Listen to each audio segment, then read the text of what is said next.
Brothers, the long-awaited dual-screen Android handheld console is finally here.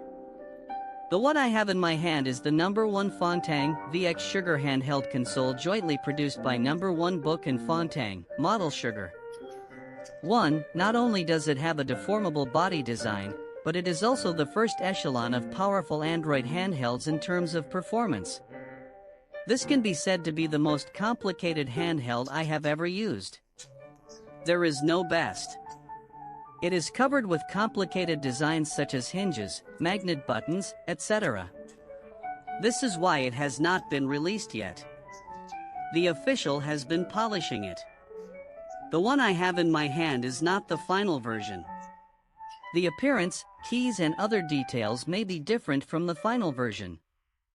I am bringing everyone to experience it first. Let's start right away. In appearance design, it is both square and round. There are many cute and naughty elements. It fits Fontang's name very well.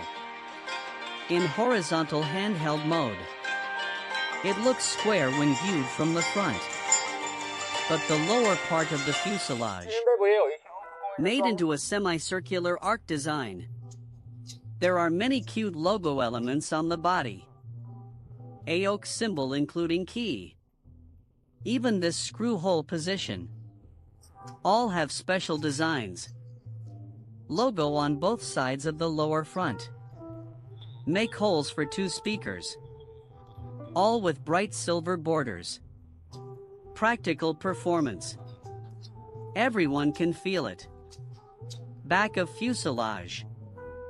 There are some following formulas for oak crafts. There are also well-designed heat dissipation air inlets and outlets. The 2 circular ones in the middle are air inlets. The 2 square ones at the top are air outlets. It is a dual fan design.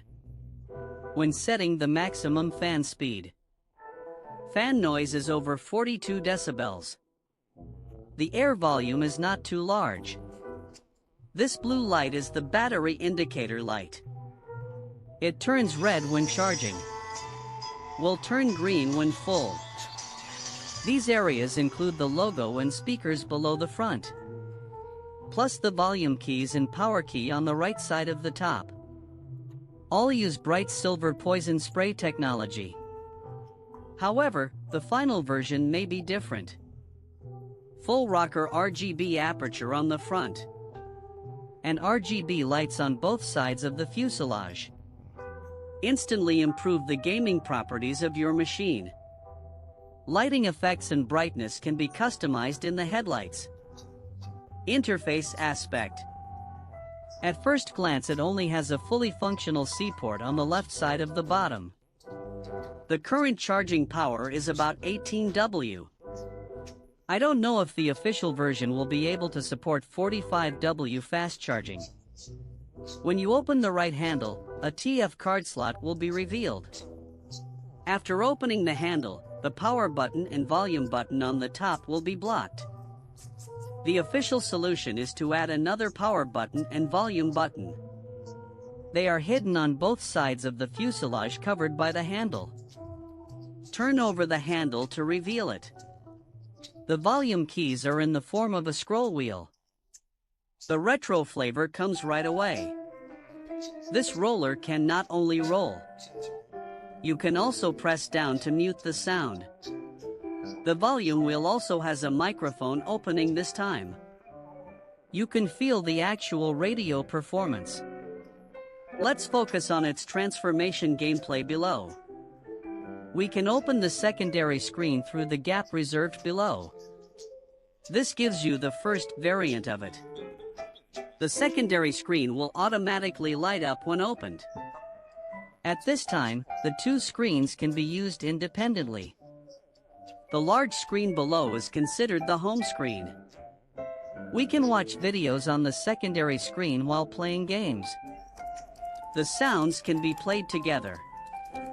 You can also browse the web or use other app. The secondary screen can be touched. Click the menu button to select app and you can use it directly. has no impact on the home screen app.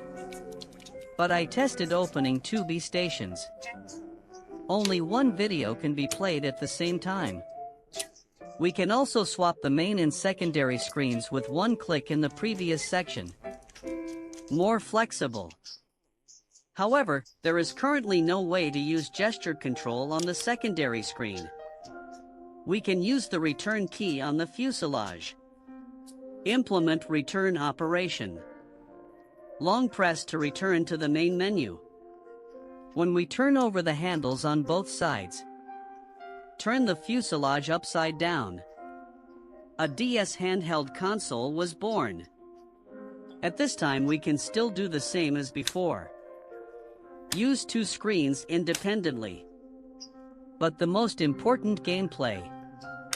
It is the dual screen fusion function mentioned in the previous section. When we open an emulator such as 3DS or NDS, this option can be turned on. When turned on, it is somewhat similar to the extended screen function of Windows. When entering the simulator for the first time, you need to customize the screen layout.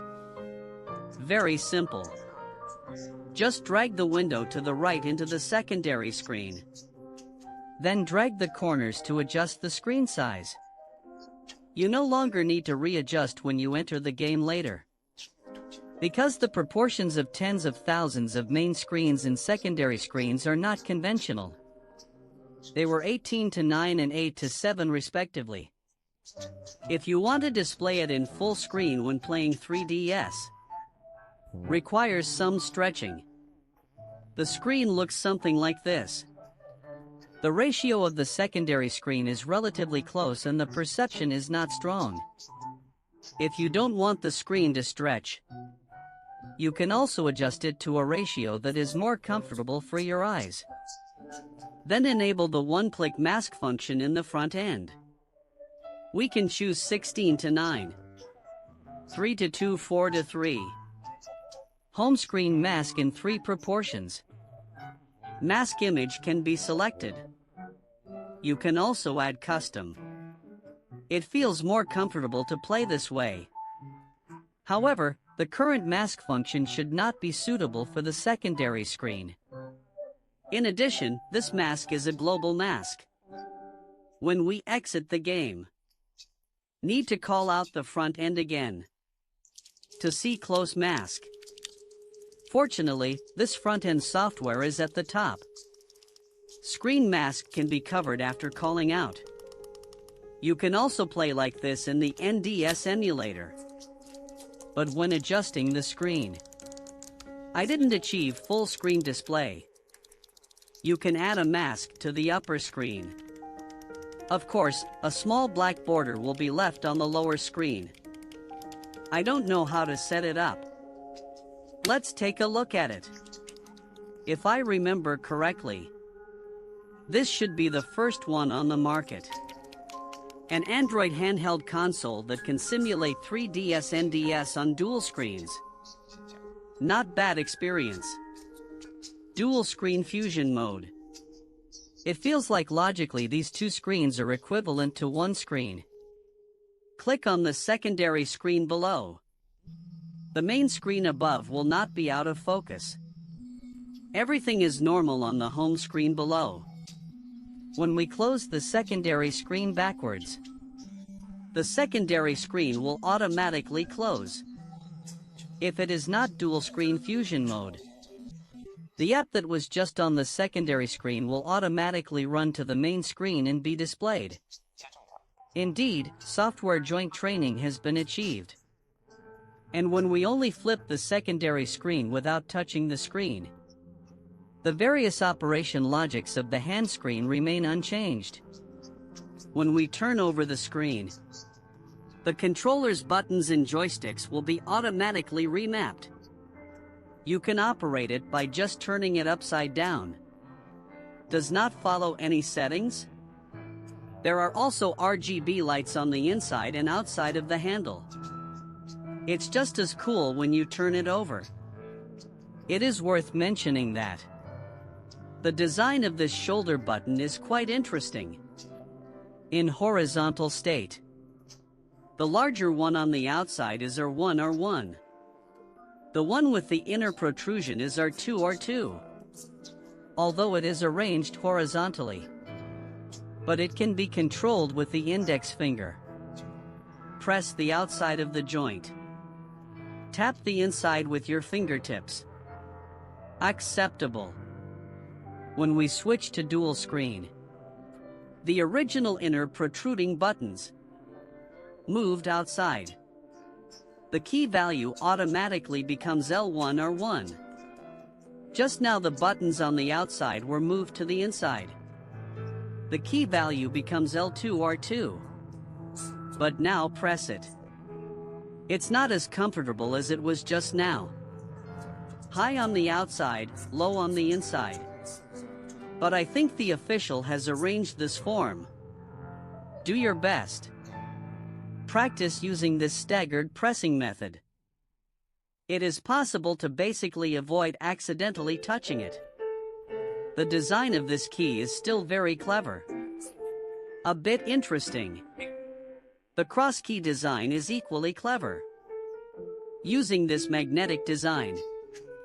The back of the cross keys is designed with soft pads. The inhalation is still very reliable. This way you can also use tricks.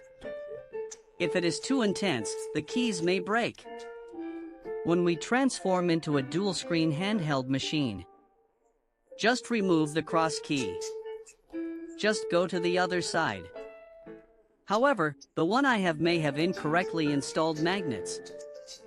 Wing guard on the other side. The one I touched at the booth did not have this